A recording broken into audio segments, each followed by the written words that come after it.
Going natural the week before college began was my first act of self-expression as an adult.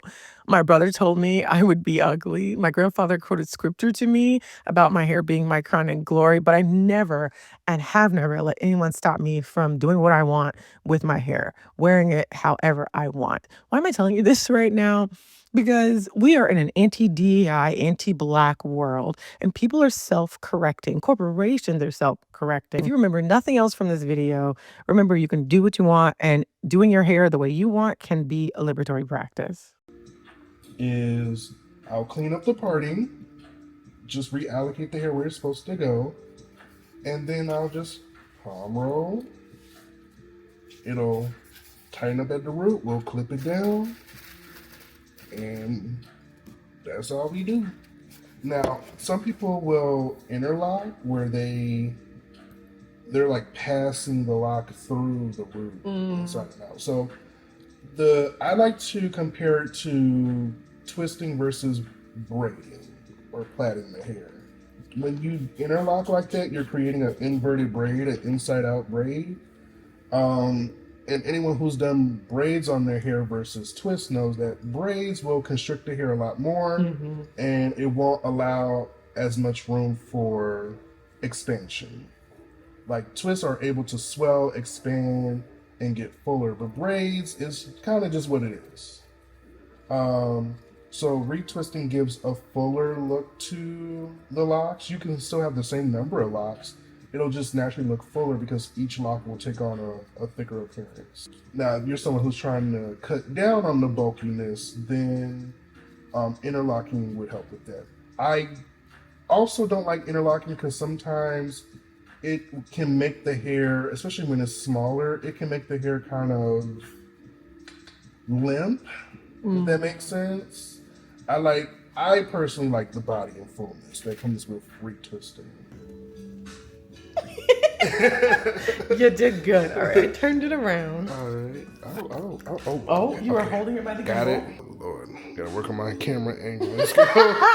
You got something to work with, though. Thank you. That is hilarious.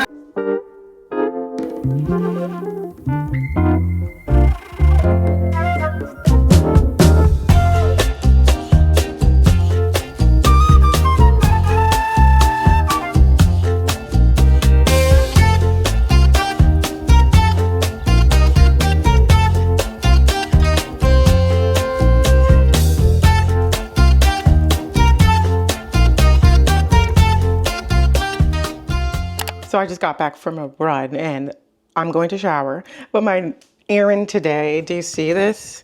Can you see this? I need to replace this shirt. I keep it because of sentimentality, but I only have 2 short sleeve shirts. And this time of year, I like to wear those with biker shorts or running shorts. These are not running shorts, which is why it's like so sweaty. I need to also replace these, but I already bought 1 pair of new running shorts. And I'm waiting next month to do another because financially that's just sound.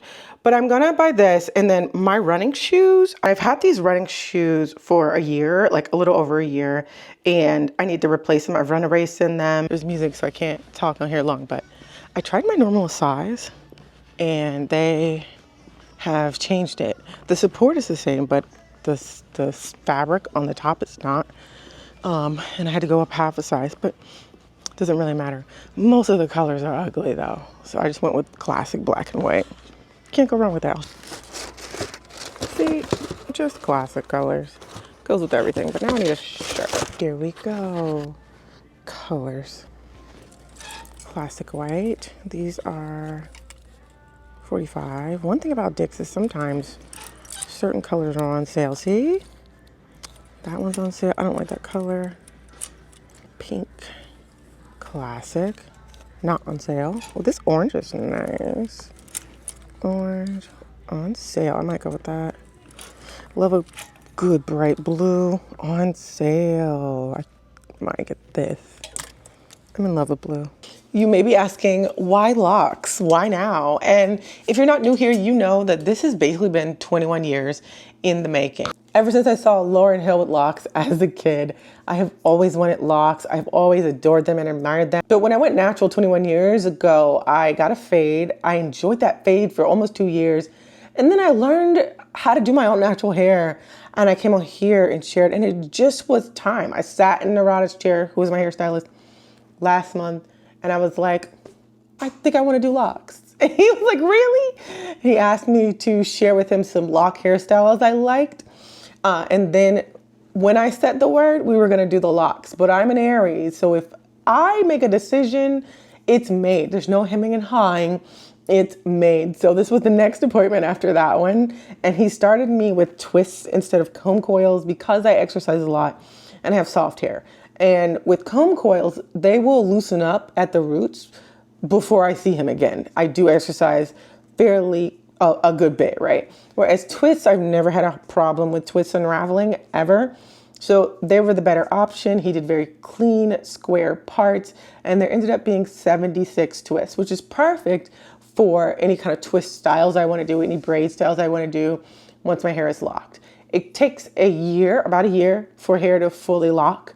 But my hair, since I've done twists before, if I don't moisturize them too much, within 4 weeks, it should start the process, right? So I don't have to do anything in between seeing Narada. I will go see him every 4 weeks and spray my hair with the moisturizer once a week, twice a week if it's necessary.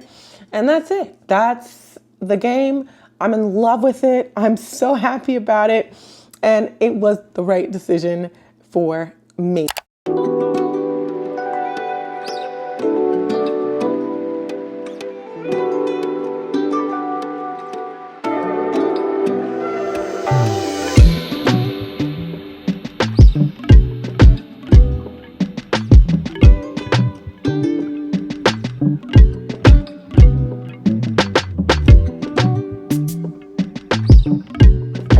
Compliment on my perfect twist at the grocery store.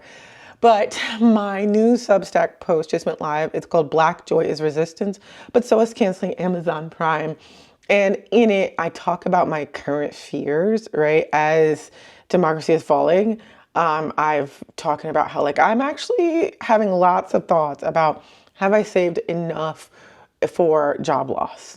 Do I have enough of a safety net if I lose my job? I'm scared of losing my basic rights as a woman, like the ability to have bank accounts, to vote, or even reproductive freedom, right? People like me who are pushing towards menopause and technically in perimenopause. I have lots of reproductive options ahead of me, and I want to make sure I still have them, so I'm scared of losing them. But also, in that article, I talk about ways to resist. And one thing that I'm doing to ensure that I have the tools to make it through autocracy is educating myself on what that means, right? We don't live in a democracy anymore, really. I can act like, it isn't gone yet, or I can acknowledge that we're living in a different world than we did before. And I need to learn what that means. So I bought 5 books and I shared them in that post. And one of them is a refresher for me. I read it for the first time in 2020. And it's what I'm starting with today. It's Freedom is a Constant Struggle by Angela Davis. In my lunch break, I'm going to start reading this. It's very small. I have it on Kindle, but I didn't take any notes on it. And I want to take notes on it this time around. So I bought the hard copy because that's generally the thing I like to take notes in. But in that post, I also talked about small things you can do to make a difference in your everyday community, like attending a council meeting, a city council meeting, that's the word, or volunteering with mutual aid if you can't give dollars to it. But most importantly is a section on choosing joy and love as part of resistance that has always been a part of the Black American movement towards resistance, building community around joy and love and seeing the value in each other. And so I just really wanted to talk about that today. I think it's healthy for me to get my fears out and then talk about ways to get beyond it, the solutions, because we really don't have time to wait for somebody or something to make it better. We have to figure out how to live again in a system that has changed a bit.